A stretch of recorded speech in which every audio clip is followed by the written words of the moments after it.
આજે આપણે એક એવા ફળ વિશે વાત કરવાના છીએ જે દેખાવમાં તો નાનું છે પણ તેના ગુણો કોઈ જાદુથી કમ નથી. કાળી દ્રાક્ષના ફાયદાઓ વિશેની ઘણી ચર્ચાઓ પછી આજના આ ખાસ એક્સપ્લેનરમાં આપણે કાળી દ્રાક્ષ અને મુનક્કાની 360 ડિગ્રી તપાસ કરીશું, જેમાં તેના સામાન્ય ફાયદાઓ જ નહીં પણ તેની પાછળ છુપાયેલા વિજ્ઞાન અને આયુર્વેદિક પરંપરાઓને પણ ઊંડાણપૂર્વક સમજીશું.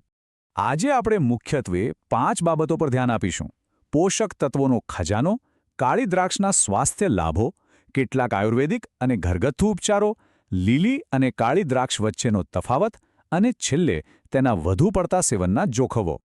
તો ચાલો આપણા પહેલા વિભાગથી શરૂઆત કરીએ: પોષક તત્વોનો ખજાનો. આ ઘેરા કાળા રંગના નાના ફળોની અંદર શું છુપાયેલું છે તે જોઈએ. આપણને જાણીને કદાચ નવાઈ લાગશે કે હજારો વર્ષોથી ઉગાડવામાં આવતા આ પ્રાચીન ફળોને આધુનિક વિજ્ઞાનમાં સુપરફૂડનો દરજ્જો મળ્યો છે. કેમ? કારણ કે તેમાં બાયોએક્ટિવ કમ્પાઉન્ડ્સ ભરપૂર માત્રામાં ભરેલા છે. આમાં સૌથી કમાલની વસ્તુ જો કોઈ હોય તો તે છે રેઝવેરાટ્રોલ. આ એક એવું પાવરફુલ કુદરતી એન્ટીઓક્સિડન્ટ છે જે રોગો સામે લડવામાં માસ્તર છે. વિચાર કરો, તેની તાકાત વિટામિન સી અને ઈ બંનેને ભેગા કરીએ તો પણ તેના કરતાં 50 ગણી વધારે હોઈ શકે છે. ખરેખર ગજબ કહેવાય. આ નાનકડી દ્રાક્ષમાં બીજું શું છે? તેમાં એન્થોસાયનિન છે, જે તેને આ ઘેરો કાળો જાંબલી રંગ આપે છે. સાથે જ vitamin C, vitamin E, iron, potassium, dietary fibre, lutein અને ઝિયાઝેન્થિન જેવા અગત્યના પોષક તત્વો પણ છે. આ જ તત્વો કાળી દ્રાક્ષને અદ્ભુત રક્ષણાત્મક શક્તિ આપે છે. હવે આગળ વધીએ આપણા બીજા વિભાગ તરફ: કાળી દ્રાક્ષના સ્વાસ્થ્ય લાભો. આ બધા પોષક તત્વો શરીરમાં જઈને વાસ્તવિક રીતે શું ફાયદો કરાવે છે? આ દ્રાક્ષમાં રહેલા એન્ટીઓક્સિડન્ટ્સ અને આયર્ન શરીરમાં જાણે એક મોટું સફાઈ અભિયાન ચલાવે છે. તે ઓક્સિડેટિવ સ્ટ્રેસ ઘટાડીને યાદશક્તિને બચાવે છે, વધતી ઉંમરે આંખોનું રક્ષણ કરે છે અને હા, ખીલ કે કરચલીઓ સામે લડીને ત્વચાને ચમકદાર પણ બનાવે છે.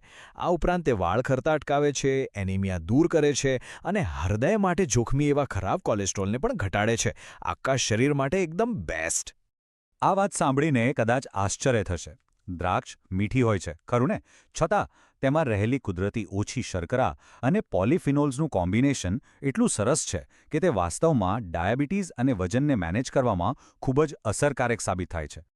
તો હવે આધુનિક વિજ્ઞાનથી થોડા આપણી પ્રાચીન પરંપરાઓ તરફ વળીએ. આપણો ત્રીજો વિભાગ છે આયુર્વેદિક અને ઘરગથ્થુ ઉપચારો. સૂકી કાળી દ્રાક્ષ, જેને આપણે સામાન્ય રીતે મુનક્કા કહીએ છીએ, તેના વિશે ડૉક્ટર ભાર્ગવ તન્ના જેવા આયુર્વેદ નિષ્ણાતો કહે છે કે તે શરીરમાં પિત્તને સંતુલિત કરે છે, એટલે કે આંતરિક ગરમી શાંત કરે છે અને પાચનતંત્રમાં લુબ્રિકેશન ઉમેરે છે, જેથી એસિડિટી અને કબજિયાતમાં મોટી રાહત મળે છે. જો શરીરમાં ગરમી રહેતી હોય કે પેશાબમાં બળતરા થતી હોય તો ડૉક્ટર વિશાલ પંડ્યાએ સૂચવેલો આ રાતોરાત પલાળવાનો ઉપાય અજમાવવા જેવો છે. બસ આ રીતે પલાળીને સવારે ઉઠીને ખાલી પેટે તેને ચાવીને ખાઈ જાઓ અને ઉપરથી તે પાણી પી લો. આખી સિસ્ટમ એકદમ કૂલ અને શુદ્ધ થઈ જશે. બીજો એક જોરદાર ઉપાય ઉધરસ અને ગળા માટે છે. મુનક્કાને ગાયના ઘીમાં શેકીને ફૂલી જાય એટલે ગેસ બંધ કરી ઉપર થોડું સિંધાણું છાંટી દો. ગળામાં જમા થયેલો કફ અને લાંબા સમયથી રહેલી સૂકી ઉધરસ દૂર કરવા માટે આ સ્વાદિષ્ટ ઉપચાર ખરેખર અદ્ભુત કામ કરે છે. અને હવે આવે છે આપણો ચોથો વિભાગ: લીલી દ્રાક્ષ વિરુદ્ધ કાળી દ્રાક્ષ. ચાલો તટસ્થ રીતે સમજીએ કે બંનેમાં શું તફાવત છે.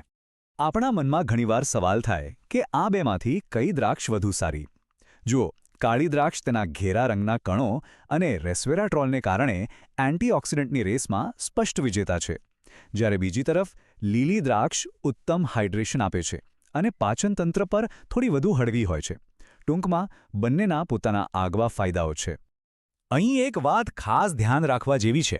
વૈજ્ઞાનિક સંશોધનો વારંવાર દર્શાવે છે કે દ્રાક્ષના મોટાભાગના પાવરફુલ એન્ટીઓક્સિડન્ટ્સ તેની છાલ અને બીજમાં છુપાયેલા હોય છે. એટલે જો છાલ કાઢી નાખીને ખાધી તો સમજો કે પોષણનો મોટો હિસ્સો તમે ગુમાવી દીધો. ચાલો હવે આપણા છેલ્લા અને ખૂબ જ અગત્યના વિભાગ પર જઈએ: વધુ પડતા સેવનના જોખમો. કહેવાય છે ને કે અતિની ગતિ નહીં. અહીં આ 40નો આંકડો યાદ રાખવા જેવો છે. મેડિકલ એક્સપર્ટ્સ અને ડૉક્ટર્સ સ્પષ્ટપણે સલાહ આપે છે કે પ્રતિકૂળ સ્વાસ્થ્ય સમસ્યાઓ ટાળવા માટે રોજના વપરાશમાં 30થી 40 દ્રાક્ષની લિમિટ ક્રોસ ન કરવી જોઈએ. દ્રાક્ષ એટલી નાની અને સ્વાદિષ્ટ હોય છે કે ક્યારેક ટીવી જોતા જોતા આપણે કેટલી ખાઈ ગયા તેનો ખ્યાલ જ નથી રહેતો. પણ જો વધુ પડતી ખવાઈ જાય તો તેમાં રહેલી કુદરતી શર્કરા ઝાડા લાવી શકે છે. વધુ પડતા ફાઇબરથી કબજિયાત, ન પચેલા બીજના કારણે પેટમાં દુખાવો, વજન વધુ અને કેટલીકવાર લાલ ચકામા કે માથાનો દુખાવો જેવી એલર્જીક પ્રતિક્રિયાઓ પણ થઈ શકે છે. અને સૌથી મોટી ભૂલ જે આપણે ટાળવાની છે, કાચી દ્રાક્ષને ક્યારેય ખાલી પેટે ન ખાવી.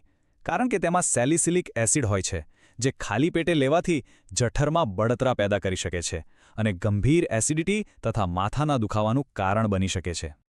તો કાળી દ્રાક્ષના આ શક્તિશાળી ફાયદાઓ અને તેની કડક મર્યાદાઓ સમજ્યા પછી એક અગત્યનો પ્રશ્ન ઊભો થાય છે. આ પોષણના ખજાનાને આપણા રોજિંદા આહારમાં યોગ્ય અને નિયંત્રિત માત્રામાં કેવી રીતે સામેલ કરવો? કાળી દ્રાક્ષના ફાયદાઓ વિશેના આ ખાસ એક્સપ્લેનરમાં મારી સાથે જોડાવા બદલ આપનો ખૂબ ખૂબ આભાર. વિચારતા રહેજો અને હંમેશા સ્વસ્થ રહેજો.